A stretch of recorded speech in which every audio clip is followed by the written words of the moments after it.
o un café mejor, porque... no, sin azúcar, así como los psicópatas. Tú lo tomas como en las películas Sí, de Hollywood, así. como en las películas como así los vaqueros. para despertar. Ok, pues bueno, vamos a comenzar. Estamos aquí en marco de la Feria Internacional del Libro y pues bueno, estamos con Elia Barceló. ¿Cómo estás? Muy buenas tardes. Contenta de estar aquí. Oye, que estamos off the records hablando ya de nuestras lecturas predilectas, de que las Lolitas y que las edades de Lulú. Le comentaba a Elia antes de comenzar con la entrevista que a mí me había tocado leer literatura que ahorita se supondría que no es adecuada para mi edad, bueno, para la edad que tenía en aquel entonces. Pero creo que ahorita hay cosas peores, ¿no? Claro, seguro. Cosas, y sobre todo peor escritas. Sí, peor escritas, ¿no? Entonces, la verdad es de que a mí me gustaría saber, platicando un poco acerca de esto, ¿cómo entra Elia al ámbito literario? ¿Cuál fue el primer libro que leíste? Lo sé perfectamente. El primer libro que leí sin dibujos, porque hasta ese momento había leído álbumes con dibujos y tal, fue de Julio Verne y fue El viaje al centro de la Tierra. Me lo regaló mi papá cuando cumplí 11 años. 11 años. Y entonces a partir de ahí me fascinó la ciencia ficción, las aventuras, los viajes extraños. Y ya fui entrando y luego ya por lo típico lees a Wells, lees a Poe y empieza a gustarte cada vez más lo gótico, lo extraño y luego hombres borrascosas. Yo siempre he sido muy lectora, devoradora de libros. Fíjate que yo tengo un tema con Poe que siento que hasta me obsesionó en cierto momento de mi juventud. Sí. Y me da mucha, o sea, se me hace muy curioso que ahora, por ejemplo, que existe Netflix, que Netflix está agarrando muchas cosas clásicas para hacer serie. La gente, o sea, por ejemplo, ahora que estrenaron esta de La caída de la casa Usher, me sorprende cómo la gente se vuelve loca siendo que no lo conocían antes, ¿no? ¿Cómo es posible que no lo conocieran aún? Pues a mí me parece que es una cosa impensable. No han ido nunca al cole, no han tenido nunca un profesor que les haya dicho lean esto, que esto es una maravilla. Aparte estamos hablando de cuentos cortos, o sea... Que no cuesta nada leerlos y que además en cuanto empiezas te engancha la atmósfera. Ya desde los primeros párrafos tienes la sensación de que estás entrando en un mundo que no conocías. Que cualquier cosa puede suceder en aquellas mansiones extrañas, ¿no?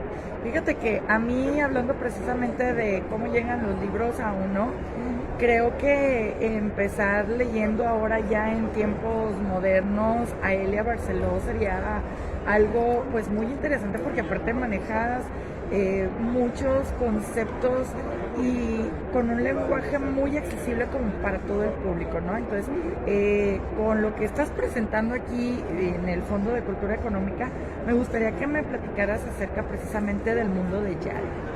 El mundo de Yare, que es una novela corta, no hay más que ver la cantidad de páginas. Súper de bolsillo, ¿no? Aparte. Totalmente de bolsillo, no pesa nada, además está muy bien de precio, es el típico libro que lo puedes llevar a todas partes. Eso sí, se acaba pronto. Ajá. Y lo escribí porque hace bastantes años se convocó un concurso internacional de novela breve de Netflix y yo quería ganar el premio. Quería demostrar que yo también era capaz de hacerlo siendo la única chica en un mundo de chicos. Lo gané. Entonces es una novela a la que le tengo mucho cariño y que estoy muy agradecida a la editorial, al Fondo de Cultura Económica, de que lo haya repescado, que lo haya traído. Y cuando lo tuve que repasar para ver si tenía algún fallo o así, me gustó mucho darme cuenta de que si lo tuviera que volver a escribir, lo escribiría exactamente igual. Fíjate que me acabas de decir algo totalmente contrario a una entrevista que tuve antes que tú, porque la escritora con la que platiqué me decía que había revisado tanto su novela que ya no la quería revisar, pues. Que porque sentía que le iba a acabar cambiando muchas cosas. A mí lo que me parece muy padre del caso de esta novela es que tú lo volverías a hacer igual, o sea, tomaste las decisiones correctas al momento de escribir. Sí, y además, fíjate, incluso si me hubiera dado cuenta de que alguna cosa no era la decisión correcta, que no es el caso, pensaría que no tengo derecho a cambiarla, porque yo ya no soy aquella muchacha que escribió esta novela. O sea, yo escribí esta novela en una circunstancia concreta, con una edad concreta, en un ambiente, y hice lo mejor que supe hacer en aquel momento. Si ahora, con mi edad y con mi experiencia, empezara yo a meter la zarpa en la novela, yo creo que no sería justo, porque sería una manera de estropear un trabajo que hice. Pero estoy contenta con lo que hice. Platícanos acerca precisamente del mundo de Yare. Darnos una breve sinopsis. Voy a picarlo acá porque te digo, hablando de la tecnología, pero bueno, aquí tenemos el respaldo. No te preocupes. Porque si no tendría que pasarme como a los actores, sí, que tienen oye, que repetir la misma escena. No, por eso tenemos acá el backup. Pero a ver, platícanos acerca de... Mira, el mundo de Yarek en la base es una historia muy simple. Luego cuando la lees empiezan a pasar muchas cosas, pero es la historia de un hombre que acaba de ser depositado en un planeta desierto como castigo. Es un castigo de exilio, 20 años él solo en un planeta. Y es un castigo porque los jueces han considerado que él, que era un gran científico, tuvo la posibilidad de decidir si una nueva especie que habían descubierto era inteligente o no era inteligente, y él, a su mejor saber y entender, y con su equipo, decidió que no eran inteligentes, con lo cual abrió el camino a la colonización de ese planeta. Y esos habitantes de ese planeta, no se sabe si eran o no eran inteligentes, pero el caso es que cometieron un suicidio en masa. Entonces a Yarek lo han castigado por ese genocidio a estar 20 años en un planeta desierto. Si se dice así, da la sensación de que va a ser un peñazo de novela, que va a ser aburridísima, Yarek solo en el planeta. Pero no es así, porque cuando entramos en la novela nos damos cuenta de que hay muchas más cosas de las que él no tenía conocimiento y que le van a suceder a él. Oye, que hasta acá se ve la influencia que ha tenido la ciencia ficción, ¿no? Contigo. Sí, mucho. Digo, porque estamos hablando de que comenzaste a leer a Julio Verne, ¿Sí? Y ahora nos presentas esto. ¿Qué otras cosas escribes aparte de la ciencia ficción? De todo. Yo creo que lo único que no he escrito ha sido novela del oeste y novela erótica pornográfica, que tampoco me interesa. Pero yo tengo novelas de adultos, negras, psicológicas, históricas, fantásticas, de ciencia ficción, y de jóvenes también más o menos puro, realista, no realista. Hago un poco de todo, porque yo no, cuando me pongo a escribir, yo nunca digo, a ver, ahora tocaría escribir una novela fantástica, sino que yo me enamoro de una historia, y si en esa historia resulta que hay, ¿qué diría yo?, dos fantasmas, pues ya sé seguro que los libreros y los bibliotecarios me la van a colocar en fantástica. O sea, da igual lo que pase en el resto de la historia, si hay un fantasma es fantástico. Entonces me da igual, yo escribo lo que quiero y luego cada uno que lo coloque donde más le guste.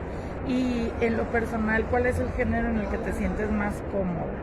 Cualquier tipo de cosa que no sea cotidiana. Ok, o sea, salir del plano cotidiano, fantástico, vámonos a... Me aburre muchísimo contar los problemas del vecino del primo. Ay, sí. No. O sea, yo puedo escribir, yo escribo novela realista también, pero vamos, realista hasta cierto punto. O sea, que si yo hablo, por ejemplo, de una novela de crímenes y asesinatos, pues tampoco es que sea tan realista. O sea, todo el mundo piensa que la novela negra es muy realista, pero tú le vas preguntando a la gente uno por uno, ¿tú te has visto alguna vez envuelto en un caso de asesinato?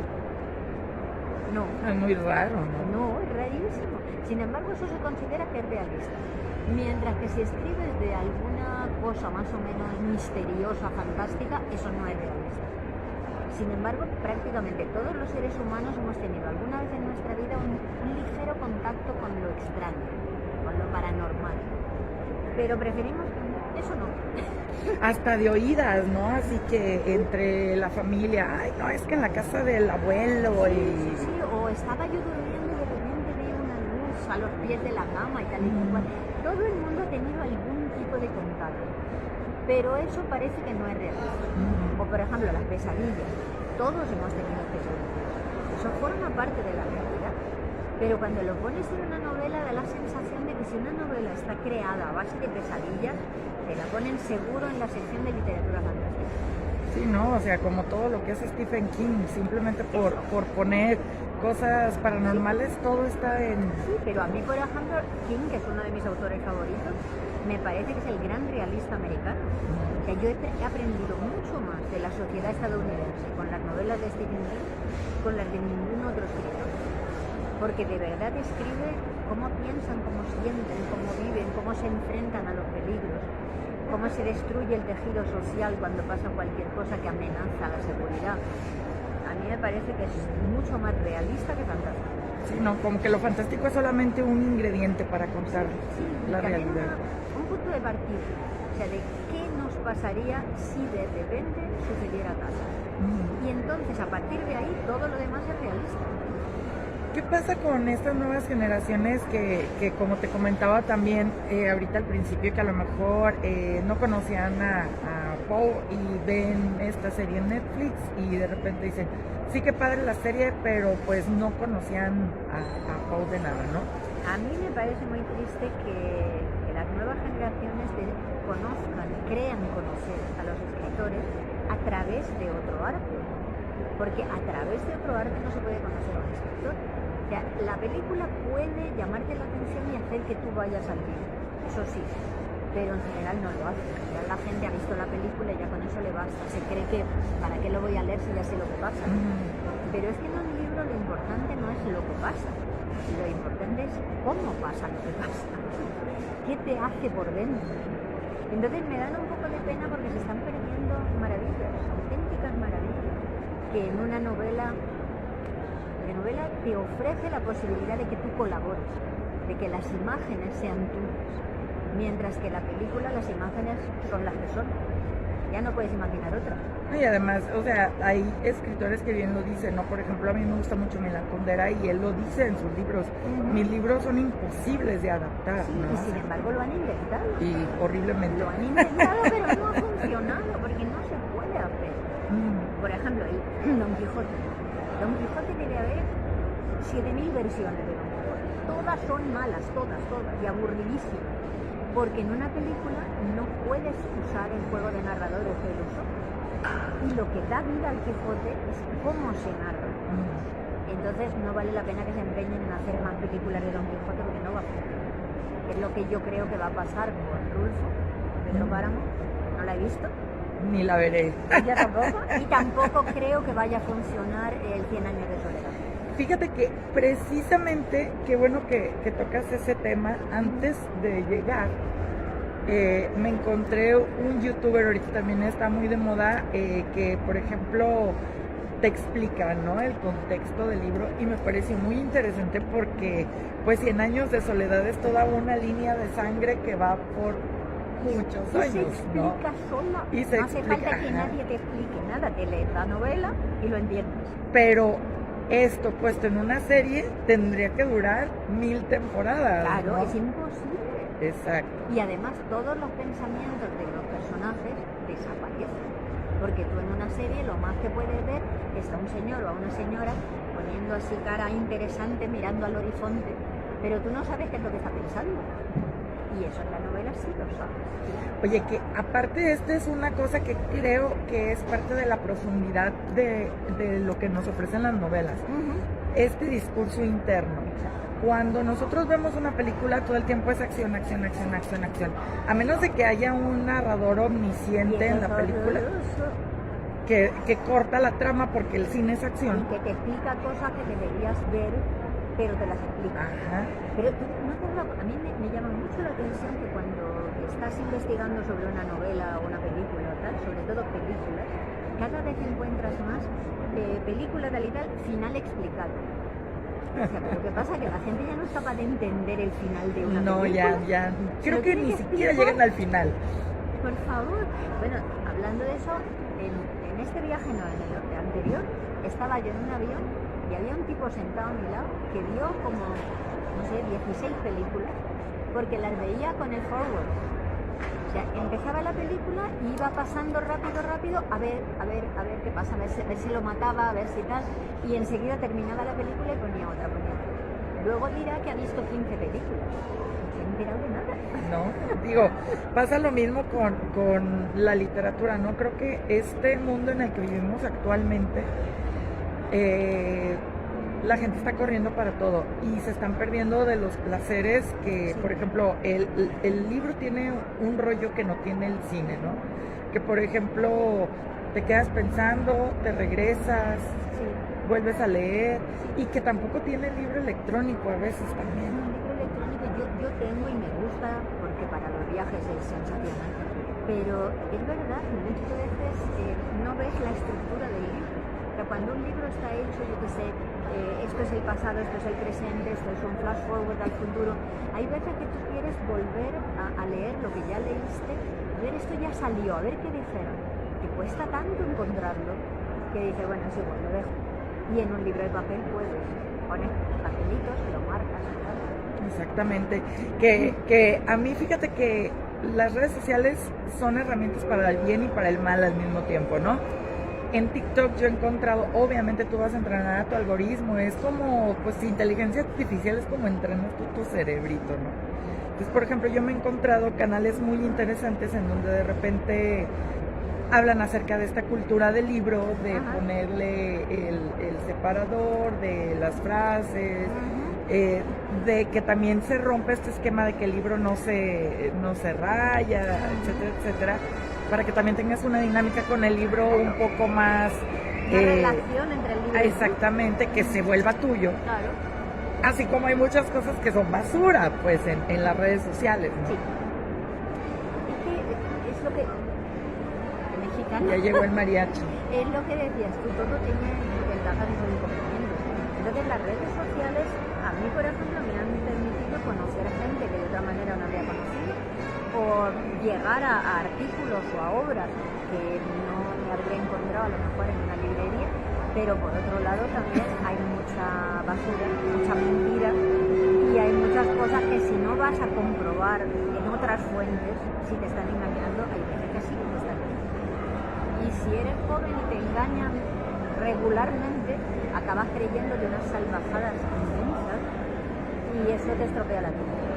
Oye, en marco de la feria, ¿dónde podemos encontrar precisamente el libro del mundo de Yare? Este se puede encontrar en el stand donde estamos ahora, en el Fondo de Cultura Económica, y hay suficientes ejemplares para todo el mundo.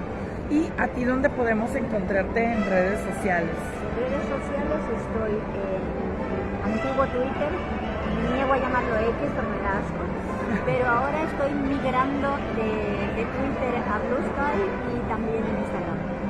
Oye, ¿y qué otras actividades tienes aquí en marco de la feria? ¿Solamente presentas este libro o tienes otros trabajos que estás presentando? Tengo más cosas. Mañana estaré con otros dos colegas en